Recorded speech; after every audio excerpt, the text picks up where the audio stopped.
Et me voici de retour pour vous présenter une nouvelle vidéo. Cette fois-ci, on va voir App Cleaner, Clean My Drive, Clean My Mac 2, Extra Finder et le Max Fan Control. Donc dans la précédente vidéo, celle-ci étant la deuxième partie, nous avions vu les widgets, Tuxera NTFS, Candy Bar, Bartender et un Archiver. Je ne vais pas revenir dessus dans la mesure où une vidéo existe déjà. Mais aujourd'hui, on va commencer par App Cleaner. Alors App Cleaner, qu'est-ce que c'est? C'est une application qui supprime des applications. Voilà, c'est aussi simple que ça. Donc App Cleaner se ressemble à un sac poubelle en papier avec des petites applications dedans. En fait, c'est extrêmement simple. S'il y a une application dont vous ne voulez plus et que vous voulez la supprimer proprement, laquelle je vais supprimer, ou je vais faire semblant de supprimer, parce que j'ai pas tellement envie d'en supprimer une en fait, par exemple Steam, je veux plus Steam sur mon ordinateur parce que je veux plus jouer, etc.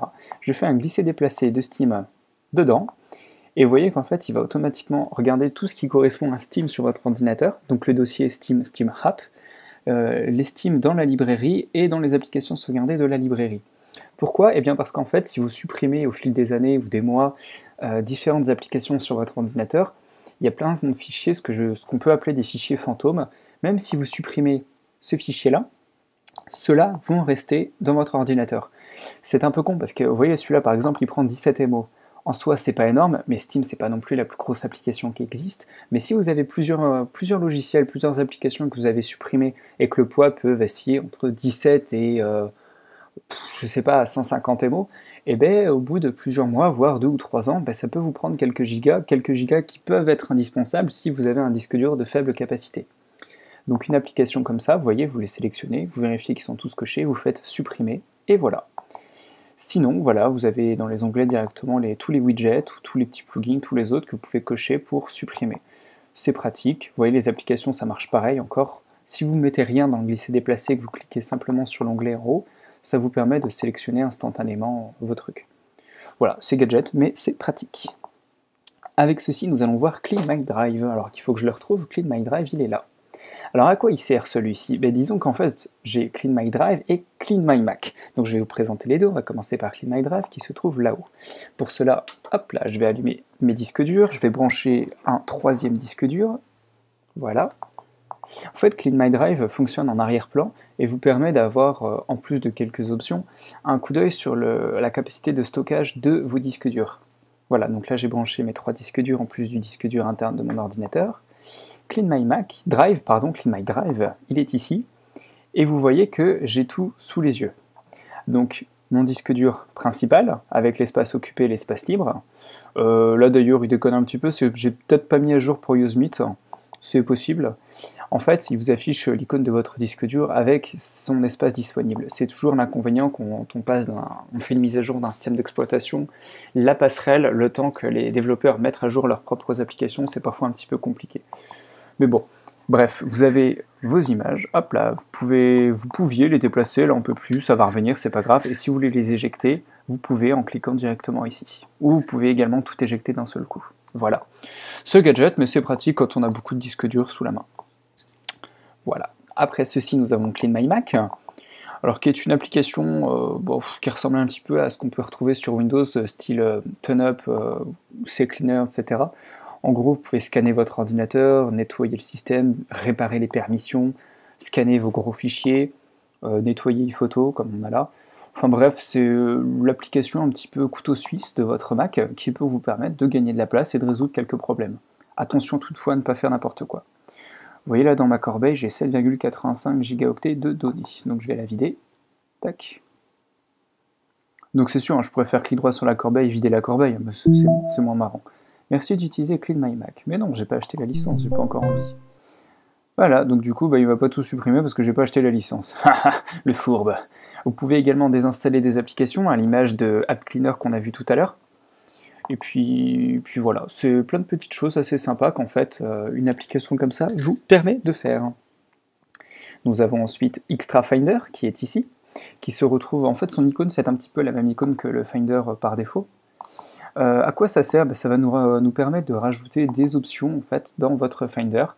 Donc un petit peu moins depuis qu'on est passé sous Usemeet parce que Apple a rajouté des options. Mais en gros, avant, ça vous permettait de rajouter des options comme du coupé-coller, comme des options d'interface, la gestion des onglets. Je ne sais même plus si ça s'affiche là, voilà, préférences. voyez, en fait, ça, c'est toutes les options, je vous passe rapidement, toutes les options qu'on peut rajouter. Donc, ça peut être des mouvements supplémentaires en plus, des raccourcis clavier, les affichages par anglais, style Google Chrome ou Opera, affichage général, voilà, vous voyez, il y a plein d'options, les apparences, etc. Par exemple, là, l'affichage par anglais, si je fais commande clic gauche, vous voyez, là, j'ai mes affichages par anglais. Voilà. C'est là aussi très gadget, mais c'est très agréable, surtout pour son coupé-collé.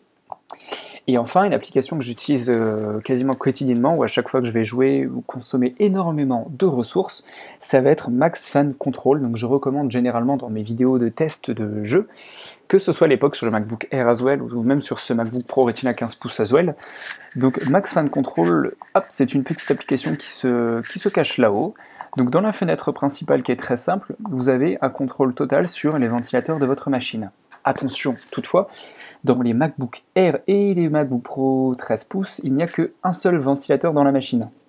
Avec un pote qui travaille avec moi sur le forum, on a remarqué ça en démontant nos Macs, en fait, parce qu'on ne comprenait pas pourquoi lui, le deuxième ventilateur, ne s'activait pas. Et en fait, c'est parce qu'il n'y en avait qu'un seul. Ce qui explique aussi pourquoi les 15 pouces sont plus aptes à travailler. Je veux dire à travailler avec par exemple de l'édition vidéo ou des jeux, parce que voilà, ils ont deux ventilateurs, meilleure ventilation, meilleur blablabla. Alors, vous avez aussi un coup d'œil avec toutes les sondes de votre Mac sur la droite, dans un panneau, qui vous permet de garder un œil sur la température globale. Et vous pouvez manuellement, vous faites un clic droit ou contrôle-clic, vous avez soit le contrôle automatique, soit la vitesse constante, soit vous basez sur la sonde. Donc vous choisissez sur quelle sonde, vous choisissez sa température minimale et maximale, ou autrement, si vous faites en manuel, vous pouvez faire ça, augmenter la vitesse, donc ça c'est des tours par minute. Donc là on entend, hop là pas encore, si je valide, voilà, il commence à souffler un petit peu. Donc vitesse constante de 5775 tours par minute, hop là, voilà. Donc actuellement je suis en version 1.1.12.2 et elle fonctionne très bien pour macOS. L'avantage de cette application, vous me direz vis-à-vis des autres, parce qu'il en existe plusieurs, c'est que si vous mettez Bootcamp sur votre Mac, il y a la même compatible pour un Windows spécial Bootcamp. Voilà, c'est toujours appréciable. D'ailleurs je vais repasser en automatique. Voilà, donc là on a fait le tour des 5 petites applications gratuites, enfin plus ou moins gratuites pour certaines, mais indispensables selon moi sur un Mac. Je les rappelle, App Cleaner, Clean My Drive, Clean My Mac, Extra Finder et le Max Fan Control. Voilà, puis si jamais vous avez des suggestions d'applications auxquelles je n'ai pas pensé, ou des petits trucs sympas, ou des conseils, ou des trucs à déconseiller, je vous invite à le faire en commentaire de cette vidéo, à laisser un commentaire, à partager, à vous abonner, à liker, à faire ce que vous voulez. Voilà. Bon allez, salut.